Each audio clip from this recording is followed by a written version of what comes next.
Apa biar kena kipas di sini dia enggak kena kipas.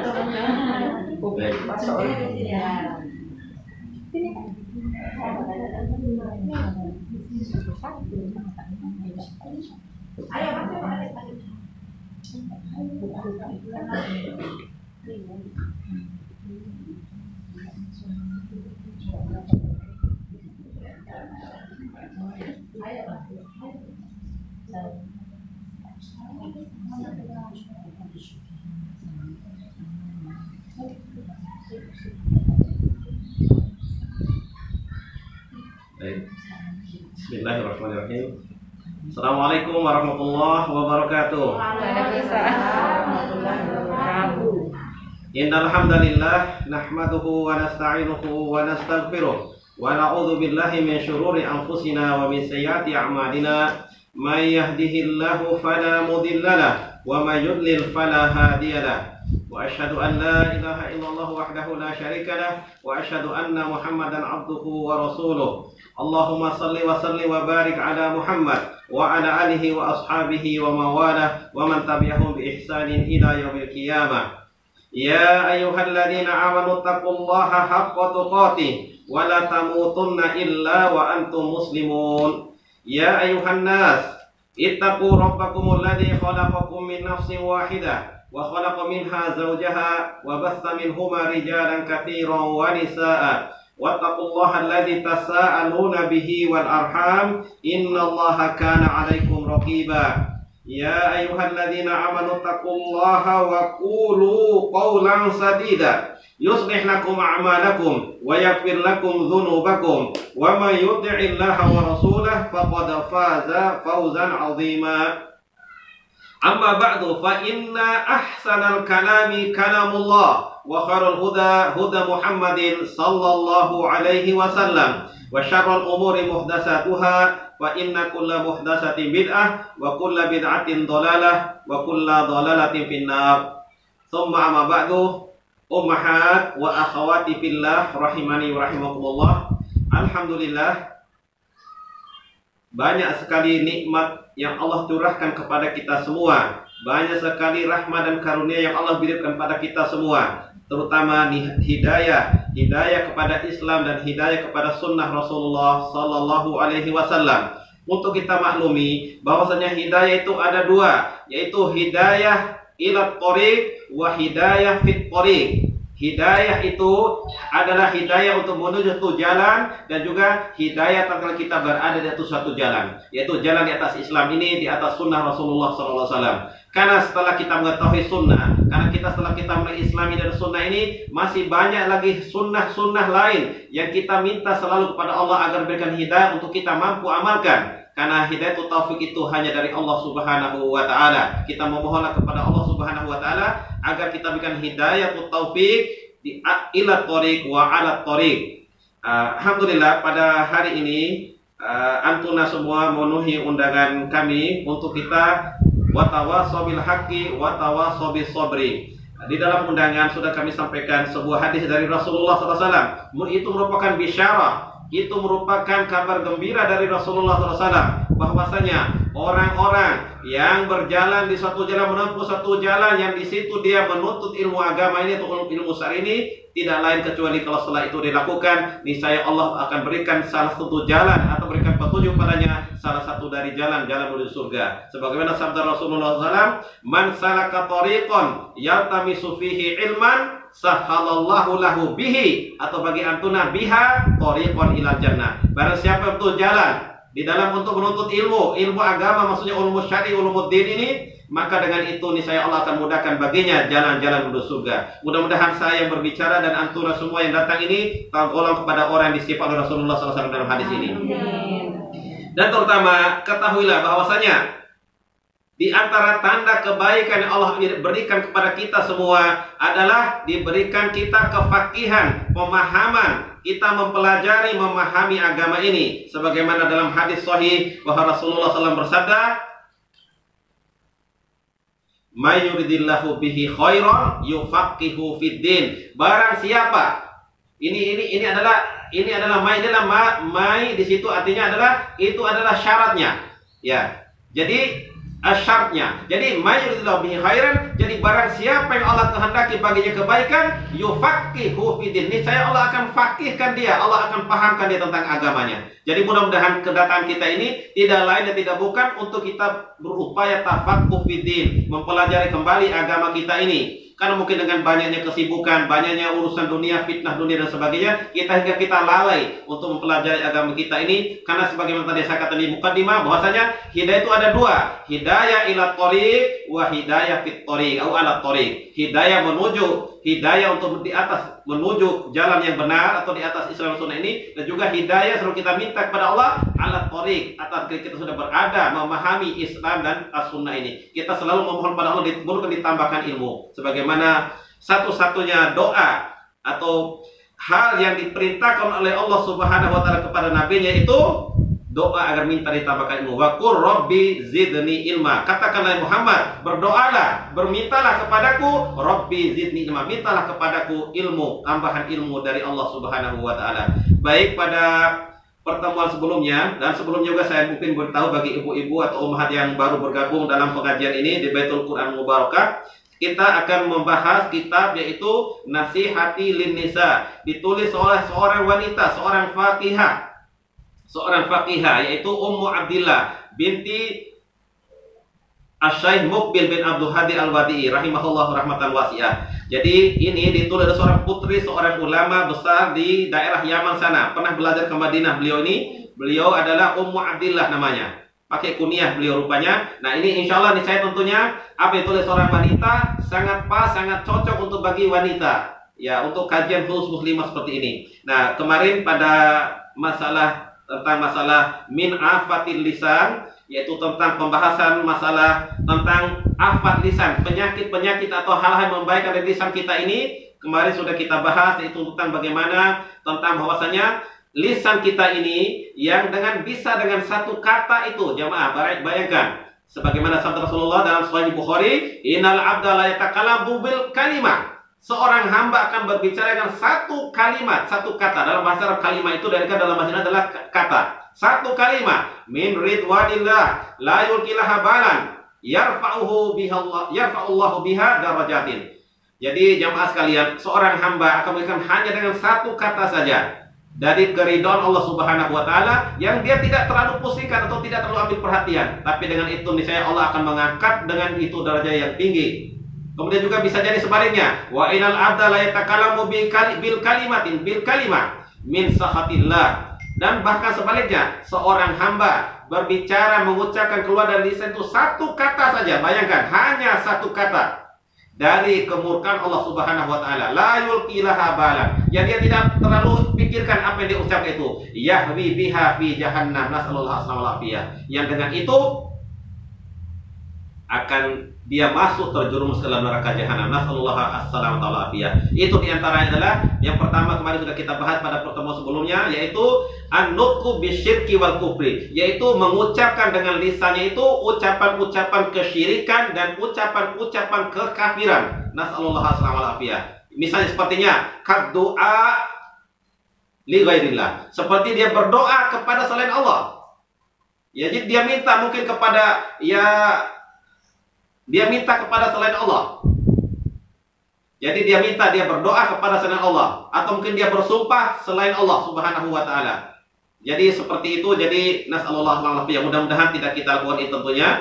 Ya, fima la yaqdiru alaihi ghairullah, yang tidak mampu dia berdoa tadi itu, dia minta pertolongan atau berdoa tadi itu kepada selain Allah Subhanahu wa taala, yang tidak mampu itu dilakukan kecuali oleh Allah Subhanahu wa taala. Misalnya dia meminta rezeki, meminta rezeki berupa anak atau berupa harta atau dimudahkan jodohnya. Karena wakil sekarang kita lihat la haula wala quwwata, seperti apalagi di media sosial. Ya, jadi diminta kepada kuburan fulan, kepada syekh fulan, kepada seterusnya. Mereka minta hal itu, pada itu adalah ucapan-ucapan kekufuran, atau juga dia bersumpah dengan selain Allah Subhanahu wa taala. Jadi mudah-mudahan hal ini bisa kita pahami, kita jaga lisan kita ini, jangan sampai kita berdoa kepada selain Allah Subhanahu wa taala atau ucapan-ucapan kufur.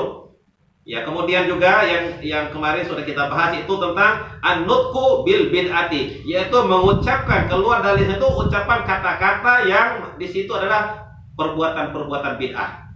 Jadi sebagaimana diingat oleh Rasulullah SAW dalam mukadimah sudah kita bahas sampaikan juga, wa iyyakum wa muhdatsatil umur. Hati-hati, jauhlah kalian dari perkara-perkara baru yang dibuat dalam perkara agama ini. Fa inna kulla muhdatsatin bid'ah, karena sesungguhnya setiap perkara baru itu adalah bid'ah, wa kullu bid'atin dhalalah wa kullu dhalalatin finnar. Hadis ini sahih diriwayatkan oleh Imam Muslim dari hadis Jabir bin Abdullah. Jadi hati-hatilah kalian dari perkara-perkara baru dalam agama. Muhdasa. Jadi bisa dengan lisan kita ucapkan perkara bid'ah itu tadi. Sesungguhnya setiap perkara baru itu adalah bid'ah, dan setiap bid'ah itu adalah kesesatan, dan kesesatan itu akan mengantarkan pelakunya ke dalam neraka jahanam. Nasallallahu alaihi wasallam.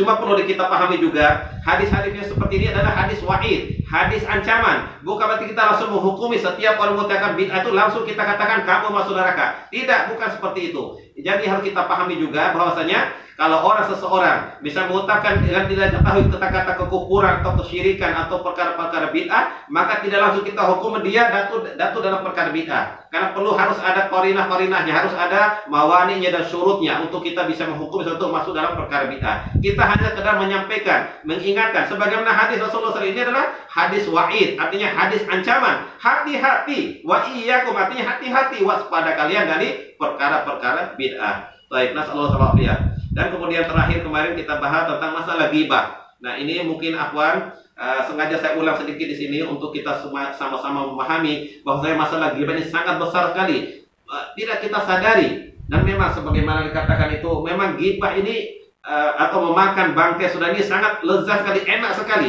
Tapi subhanallah, nasallahu alaihi wasallam, jangan sampai kita jatuh itu sehingga hancur semua amal-amal soleh kita tentunya. Jadi ini saya sampaikan di sini. Yang ketiga di sini al-ghibah. Saya ulangi sedikit, al-ghibah. Apa itu ghibah?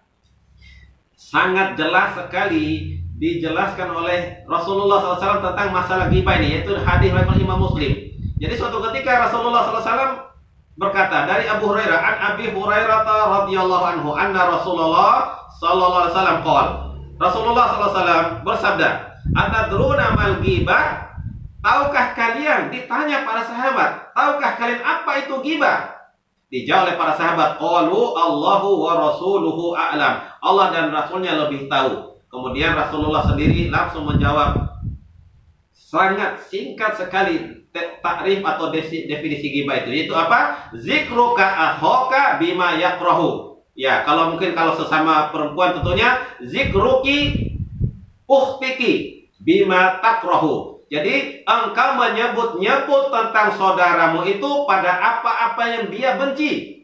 Jadi itulah ghibah itu. Jadi memang nanti ada dijelaskan di sini nanti. Jadi kita menyebut tentang saudara kita pada apa-apa yang dia benci, tidak sukai. Kemudian para sahabat bertanya, "Qila afara'aita in kana fi akhi ma aqul?" Ditanya oleh para sahabat, bagaimana pendapatmu wahai Rasulullah jika yang aku sebutkan itu benar-benar ada pada saudara kita atau saudariku?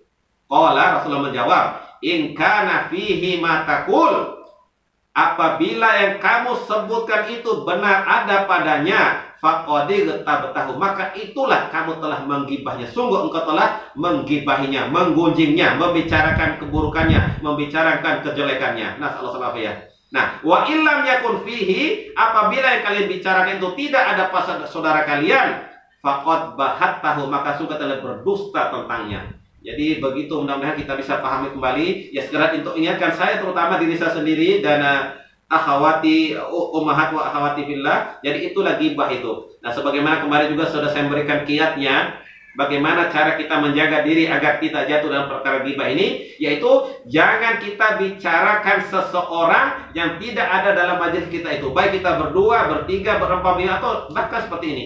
Karena la haula wala quwata illa billah. Kadang-kadang lisan kita ini namanya ya, apalagi terutama wanita dan biasanya jadi para laki-laki. Jadi kalau sudah berbicara, sudah duduk gini, biasanya itu suka terlontar mengucapkan si fulan. Memang awal itu diucapkan kebaikannya, Tapi nanti dia bilang, tapi, nah, tapinya ini. Nah, nanti ujung-ujungnya nanti akan membicarakan keburukan si fulan atau si fulan. Jadi mudah-mudahan jangan sampai kita membicarakan orang yang tidak ada dalam majelis itu. Jadi jangan sampai, sebab kalau kita dalam majelis berarti kita ingin menasihatinya, atau mungkin dengan bahasa kinayah atau kiasan kita ingin menasihatinya dengan bahasa kinayah. Jadi jangan sampai menyebut orang lain yang tidak ada dalam majelis itu. Takutnya kita nanti jatuh dalam perkara ghibah. Mungkin awalnya perkara kebaikan kita sebutkan, tapi nanti tapinya itu, tapi begini, tapi begitu. Ya mungkin dia ceritakan pengalaman tidak baik dengan saudaranya yang ini. Jadi pada harusnya kita tutupi keburukan saudara kita atau saudari kita. Jadi mudah-mudahan bisa kita pahami. Jadi seperti itu. Baik, mudah-mudahan ini ada nasihat yang untuk kita semua. Bahkan kemarin itu saking besarnya ghibah ini ya akhwati, ukhti, ummahat wa akhti fillah, sangat besar sekali bahayanya. Mungkin dalam bentuk hanya sekedar kedipan mata, atau mungkin dengan ucapan dengan tangan kita beri isyarat dengan tangan dan sebagainya. Nah ini sebagaimana kemarin sudah saya sampaikan. Nah ini suatu ketika ini, bayangkan ini, ummahat, salah seorang dari ibu kaum muslimin, bayangkan ini jamaah sekalian. Nah coba antum perhatikan ini, yaitu apa? Suatu ketika Aisyah ini dalam Sunan Abi Daud, hadis sahih oleh Sunan Abi Daud dari Aisyah annaha qalat, bahwasanya dia berkata, ya Rasulullah, wahai Rasulullah, hasbuka min Sofiyati kada wa kada. Cukuplah engkau tentang Sofia itu begini dan begitu. Maksud itu dia katakan Sofia itu yakni qasira. Jadi bayangkan, dia hanya bilang, nah dia pakai tangan begitu. Ya. Jadi dia bilang maksud itu dia tuh Sofia itu pendek, bayangkan. Apa langsung Nabi menasihati istri yang tercinta ini? Faqala Nabi sallallahu alaihi wasallam, maka Nabi pun berkata, bersabda atau beri nasihat kepada istrinya, laqad qulti kalimatan law muzizat bima'il bahri lamazazathu. Sungguh wahai Aisyah, kamu telah memberikan satu kalimat. Bayangkan ini, qasirah aja, pendek. Nah, bayangkan jamaah sekalian. Sungguh engkau telah memberikan satu kata hanya dengan bilang pendek, atau bisa hanya dengan isyarat tangan seperti itu. Tapi dengan itu, katanya Rasulullah, seandainya dicampur dengan air samudra yang luas itu, air lautan itu, air samudra yang luas itu, maka akan bisa merusak itu samudra yang luas itu.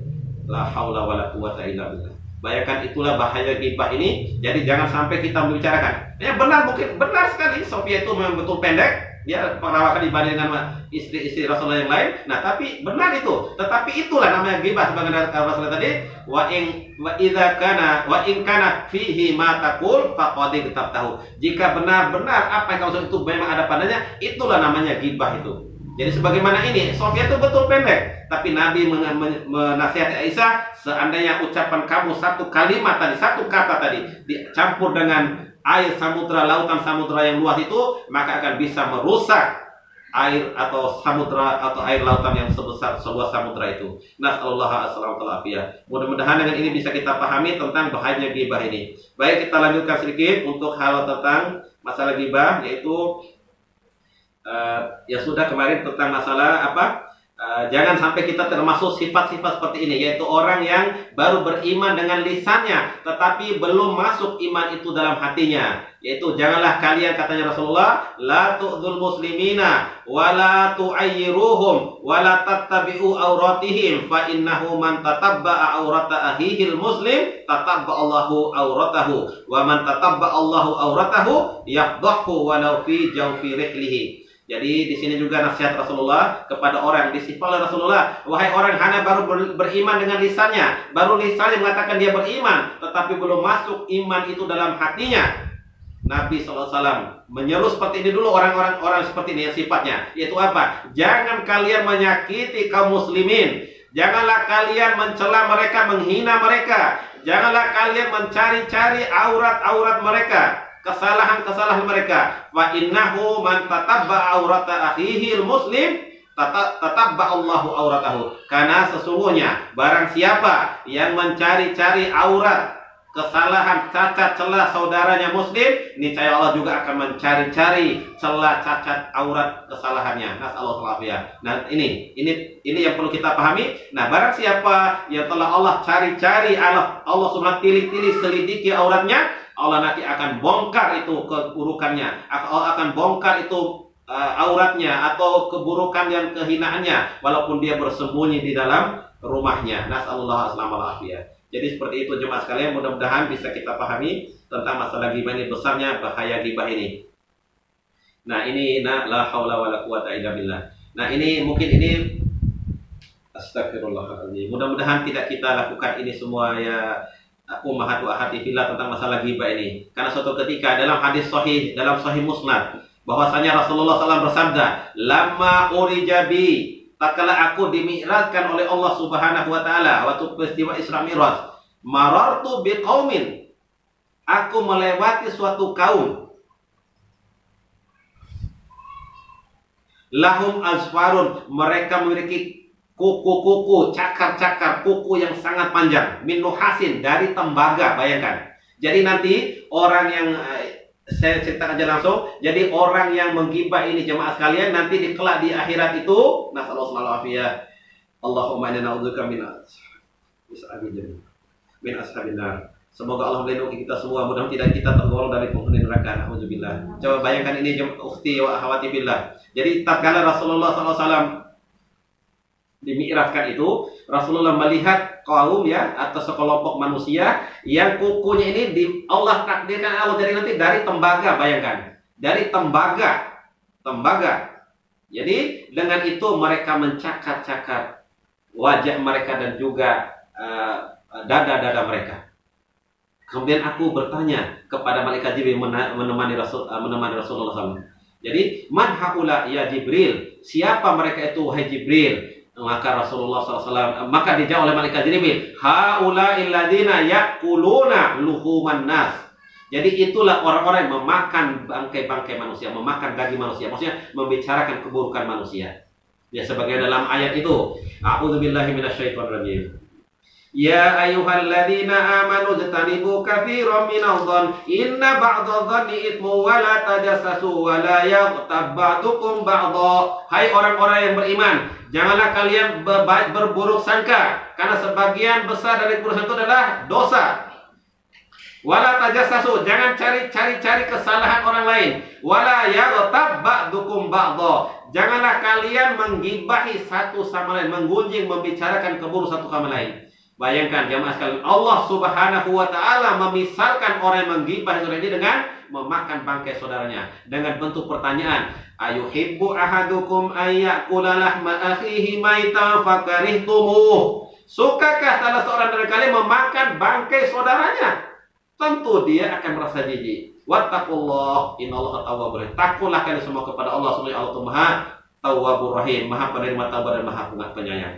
Jadi ini tentunya yang tidak selama ini kita sadari, mungkin kita banyak bertaubat kepada Allah Subhanahu wa taala. Dalam ayat ini Allah Subhanahu wa taala menyebutkan dirinya sebagai innallaha tawwabur rahim. Sungguh itu Maha penerima taubat. Kita banyak bertaubat kepada Allah Subhanahu wa taala. Nah, kalau kita tidak bertaubat, nah ini yang Allah lakukan pada orang ini, itu diganti dengan dari tembaga, kemudian mereka dengan itu mencakar wajah-wajah mereka dan juga dada-dada mereka. Yaitu apa? Rasulullah tadi dijawab oleh malaikat Jibril, qala haula illadzina yaquluna luhuman nas. Mereka orang-orang yang memakan daging manusia. Wa yaquna fi a'radihim, dan mereka membicarakan merusak kehormatan mereka. Jadi karena maka dimisalkan ghibah ini apa tadi itu makan bangkai itu, karena orang itu tidak bisa membela dirinya, seperti mayit jadinya. Jadi hanya dirusak kehormatannya. Jadi rusak kehormatannya orang yang digibahi tadi.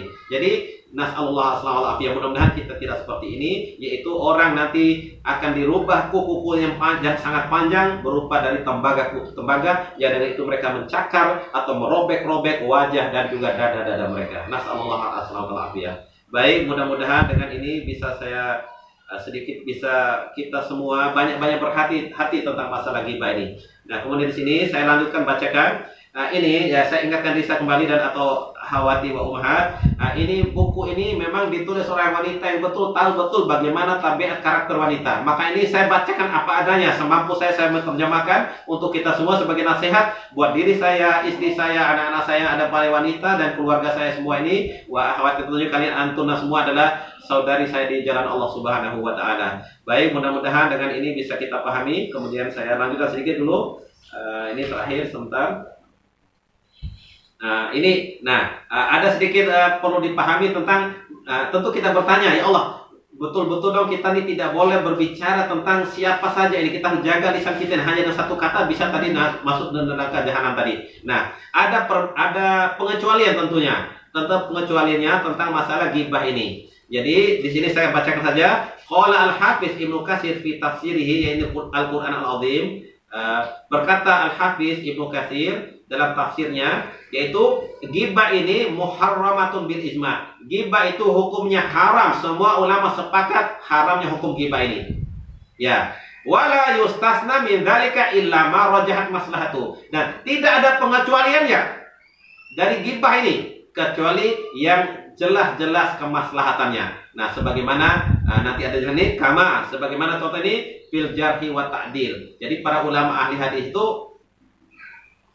walaupun Imam Bukhari juga jemaah sekalian, nanti saya bawakan pada yang saya baca dalam kitab beliau. Jadi Imam Bukhari itu ya terpaksa harus mengatakan si fulan ini berdusta, tukang bohong. Nah itu ya, sampai sendiri Imam Bukhari sendiri sampai khawatir itu, jangan-jangan saya pada saat saya menyampaikan bahwa fulan ini adalah orang yang tidak bisa percaya, suka berbohong, suka berdusta, jangan-jangan saya termasuk ghibah ini. Nah, tapi para ulama sudah menjelaskan bahwasanya dalam masalah al-jarh wa ta'dil itu, jadi maksudnya menjelaskan bahwa perawi ini adalah untuk menjelaskan juga untuk menjaga agama ini soalnya. Jadi masalahnya lebih kuat untuk menjaga agama ini, jangan sampai kita ambil hadis dari fulan kan dia adalah tukang dusta, pemalsu hadis dan sebagainya. Nah, ini saya sedikit juga nasihati diri saya dan akhwati fillah. Jadi apa? Imam Bukhari itu, nah ini mungkin bisa dicatat ini, yaitu apa? Imam Bukhari mengatakan begini, jemaah dalam Syiar A'lam An-Nubala, dalam kitab biografi Imam Bukhari. Maghtabtu ahadan muldu alimtu annal ghibata tadurru ahlaha. Tidak pernah sama sekali maghtabtu ahadan qattu, sama sekali aku tidak pernah menggibahi seorang pun. Muldu alim tuh, semenjak aku tahu bahwa ghibah itu justru akan membahayakan, memudaratkan orang pelaku ghibah itu sendiri. Jadi ghibah itu jemaah sekalian tidak akan memudaratkan orang kita gibahi, justru ghibah itu akan merusak orang yang menggibahi itu sendiri.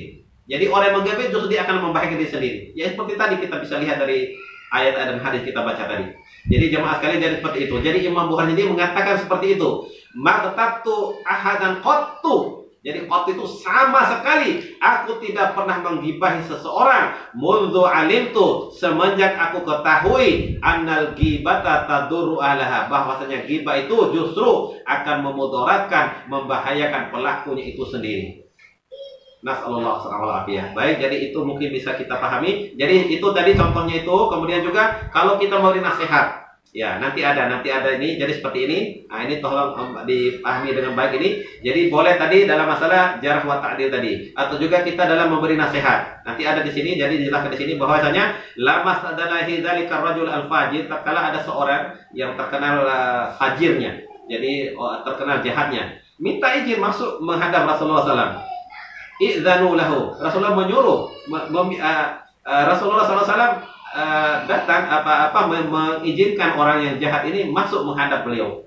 Ya, setelah beliau yulatif, jadi beliau bermujamalah, beliau berbincang baik-baik dengan itu. Nah, setelah keluar, apa Rasulullah SAW katakan kepada Fatimah, kepada istrinya ini, bi'sal akhul asyirah, sungguh buruk sekali saudara kalian ini, katanya Rasulullah SAW. Maksudnya akhlaknya buruk gitu. Ya. Nah, jadi seperti itu. Jadi atau juga, nah ini. Jadi maksudnya tadi tentang masalah untuk beri nasihat. Jadi maksudnya jangan sampai kita mengikuti orang yang seperti ini. Jadi beri nasihat pada kita. Nah, jadi boleh seperti itu.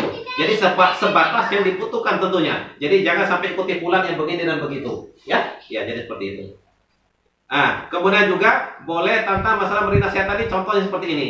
Jadi suatu ketika Rasulullah SAW berkata kepada Fatimah binti Qais radhiyallahu anha, tatkala ada dua orang sahabat yang ingin meminangnya, yaitu Muawiyah bin Abi Sufyan dan juga Abu Jaham. Ya, jadi Rasulullah memberikan nasihat kepada, jadi maksudnya Fatimah ini meminta nasihat kepada Rasulullah atau meminta fatwa kepada Rasulullah, apakah bagaimana tentang orang ini. Hanya Rasulullah menjelaskan. Jadi itu bukan ghibah namanya. Ya tentunya bagi orang minta fatwa ya seperti ini Rasulullah SAW. Jadi amma Muawiyah tuh, adapun Muawiyah fasu'lukun, ya, atau dia rajulun syahih. Jadi adapun Muawiyah ini adalah orang yang kikir dia.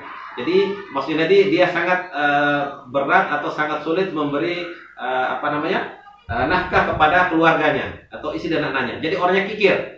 Nah, sebagai nanti Anda ceritakan dalam kisah yang lain insyaallah. Nah, kemudian wa amma Abu Jaham fala yadha asahu an atikihi. Adapun Abu Jaham itu tidak pernah melepaskan atau menurunkan atau maksud tidak pernah meletakkan tongkat atau cambuk dari pundaknya. Maksudnya kinaya. Jadi bahwasanya Abu Jaham ini adalah orang atau laki-laki yang suka memukul istrinya atau keluarganya. Ya, jadi seperti itu. Jadi beritahu seperti itu. Hanya itu aja diberitahu. Jadi tidak diketahui yang lain. Atau juga ada dua makna oleh para ulama. Jadi tidak meletakkan tongkat ini maksud dari pundak itu atau cambuk ini maksudnya adalah orangnya suka berpergian, maksud sering pergi jauh meninggalkan keluarganya. Jadi ada dua makna yang anak ketahui penjelasan ulama. Nah, kembali kepada tadi. Nah, atau juga ada mita fatwa tadi. Ini ada kisah waktu Fathu Makkah itu datanglah Hindun binti Utbah ini kepada Rasulullah setelah dia masuk Islam tentunya. Kemudian apa?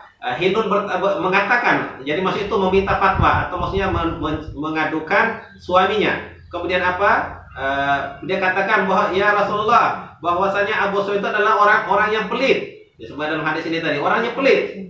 Nah, apakah boleh saya mengambil hartanya tanpa sementara untuk yang mencukupi diriku dan anakku? Maka ini kan istrinya ini loh menggibahi suaminya sendiri. Ya, menggibahi suaminya. Nah, maksud itu adalah untuk meminta fatwa, memintakan nasihat atau fatwa bahwasanya bagaimana sikap saya tentang kalau dapat suami yang sangat pelit seperti ini. Maka Rasulullah katakan, khudhi min malihi, ambillah dari hartanya itu yang mencukup mayakfiki waladiki. Jadi ambillah harta itu apa sepengetahuannya yang mencukupi untuk kebutuhan dirimu dan juga anak-anakmu. Jadi seperti itu jemaah sekalian. Jadi bayangkan, Hindun datang dia gibahi suaminya sendiri. Ya, tapi di situ maksudnya untuk meminta fatwa dan nasihat. Nah, ini di sini ada dikatakan di sini bagaimana gambaran tentang gibah ini dalam bentuk syair. Azammu laisa bigibatin fi sittatin mutadhallimun wa mu'arrifun wa muhadzirun wa limudhhiri fisqan mustaftin wa man talaba i'anata fi izalatil munkar. Nah, ini. Jadi bukan dikatakan itu dalam 6 perkara, ya, dalam 6 perkara. Yaitu apa? Mutadhallimin. Jadi orang menceritakan bahwa dia itu telah dizolimi oleh si fulan. Ya. Wa mu'arrifin, dan juga untuk berikan keterangan. Misalnya saya contohkan saja, misalnya ini jalan ini banyak sekali, misalnya si fulan gitu ya. Ya saya cerita aja ya, wakil dulu cerita di sini. Jadi mungkin banyak namanya si Muhammad atau Abu Muhammad dulu. Jadi waktu itu ya itu loh Abu Muhammad yang berjenggot itu katanya ditanya, oh di sana hanya terpaksa berita ditanya. Jadi seperti itulah. Jadi mungkin dikasih tahu untuk kita tahu bahwa oh di sini alamatnya. Jadi boleh seperti itu tuh. Jadi sekarang hanya untuk mengetahui bahwa mungkin banyak orang namanya Abu Muhammad atau si fulan gitu. Oh si fulan ini nih. Ya jadi untuk jadi boleh. Tapi hanya sempat jangan ditambah-tambah lagi nanti. Jadi seperti itu. Jadi boleh. Atau juga wa muhadzirin. Ya jadi orang berikan tadi memberikan peringatan seperti Rasulullah tadi, ya, hati-hati kamu ini, orang ini suka begini-gini. Jadi untuk meringatkan bahwasanya orang ini si fulan atau fulan itu begini dan begitu. Jadi untuk diingatkan, misalnya ada tetangga baru datang, ya, atau mungkin ada tetangga baru datang, dia beritahu bahwa si fulan itu suka gini. Jadi untuk betul jangan sampai terjatuh pada yang sama. Mungkin dia pernah dilakukan seperti itu. Kemudian dia beritahu tetangga baru datang ini bahwa hati-hati pada fulan, dia suka begini dan begitu. Jadi cukup begitu aja untuk diingatkan. Ya. Kemudian juga tidak dikatakan ghibah limuzhiri fisqon. Jadi orang terang-terangan menampakkan kefasikannya. Ya misalnya mungkin orang yang mungkin terang-terang bisa minum khamar, kita lihat sana, ya kita kasih tahu atau kita katakan itu lihat si fulan begini. Jadi nampakkan di depan orang bisa minum khamar, lakukan kemaksiatan atau kejahatan. Jadi itu bukan dikatakan ghibah yang seperti itu. Ya, jadi bukan dinamakan ghibah. Dan juga bahkan dijelaskan oleh ulama yang lain itu tentang masalah jadi laisal ghibatu fil mubtadi, tidak termasuk kata ghibah kita maksudnya menjelaskan tentang orang yang ahlul bid'ah. Ya, ini juga kemudian juga waman talabal i'anata fi izalatil munkar, dan orang ya tadi maksudnya tadi misal tadi atau sejelas tadi misalnya kita lihat di sana ada orang sedang minum khamar, atau orang mungkin sedang berkelahi, atau orang berjudi dan sebagainya. Nah, kita tahu di sana ada orang sedang berjudi berkelahi, kita minta kasih tahu pada polisi atau apa sebagainya. Nah, kita beritahu bahwa itu simpulan begini-gini untuk hilangkan kemungkaran itu. Jadi orang itu mudah dikatakan ghibah seperti itu. Jadi seperti itu. Mudah-mudahan bisa kita pahami. Ya, insya Allah ini nanti pada saatnya nanti kita akan kaji khusus tentang ini, jelaskan di kitab Subulus Salam. Ada itu di kitab di sebelah, di Tauhidul Ahkam, bisa kita insya Allah nanti untuk kita lebih detailnya lagi, contoh-contoh nyatanya tentang bagaimana ini bukan termasuk perkara ghibah. Baik, mungkin itu yang bisa saya sampaikan. Kalau memang ada pertanyaan yang saya bisa jawab, saya jawab. Kalau tidak, Allahu Ta'ala a'lam. Ya, kita cukupkan dahulu. Mudah-mudahan kita lanjutkan pada, ya, rencana saya ini katanya sih mungkin 2 pekan sekali atau 1 bulan sekali. Allah a'lam, nanti tergantung Antuna yang mau, silakan berusaha di dalam grupnya. Mudah-mudahan bisa kita lanjutkan nanti pada pertemuan mendatang insyaallah taala. Baik, mungkin itu saja dulu. Mudah-mudahan bisa kita pahami dengan baik. Barakallahu fikum. Mudah-mudahan sedikit yang sampaikan ini bermanfaat buat diri saya sendiri, keluarga saya, keluarga besar saya, dan juga ya akhwati ya fillah, yang tentunya mudah-mudahan juga termasuk keluarga saya dalam artian keluarga besar Islam, karena kita ini adalah bersaudara karena agama ini. Baik, itu saja, mudah-mudahan bermanfaat. Ya, kita akhiri dengan sebuah doa. Ya, jadi doa Rasulullah SAW terkadang, walaupun tidak selalu dalam itu dalam pertemuan begini ini, Rasulullah mendoakan buat para sahabatnya dengan doa yang di situ mencakup semua kebaikan dunia dan akhirat kita, yaitu Allahumma qsim lana min khasyatika ma tahulu bihi bainana wa baina ma'siyatik, wa min ta'atika ma tuballighuna bihi jannatak, wa min al-yaqini ma tuhawwinu bihi alaina masa'ibad dunya. Allahumma matti'na bi asma'ina wa absarina wa quwwatina ma ahyaitana, waj'alhu al-waritha minna, waj'al sa'rana 'ala man zalamana wansurna 'ala man 'adana, wa la taj'al musibatana fi dinina, wa la taj'alid dunya akbar hammina wala mablagha ilmina wala tusallit alaina bidunubina man la yakhafuka wala yarhamuna. Wa sallallahu ala nabiyyina Muhammadin wa ala alihi wa sahbihi wa sallam. Subhanaka rabbil izzati amma yasifun wa salamun ala mursalin walhamdulillahi rabbil alamin. Barakallahu fikum. Assalamualaikum warahmatullahi wabarakatuh.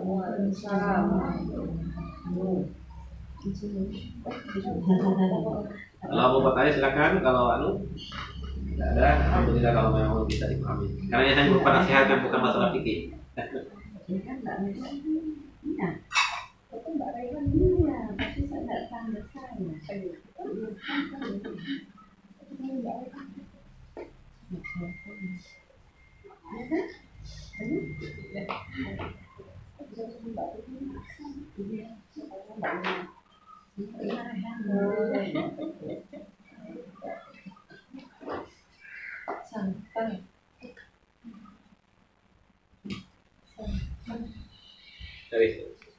Ya.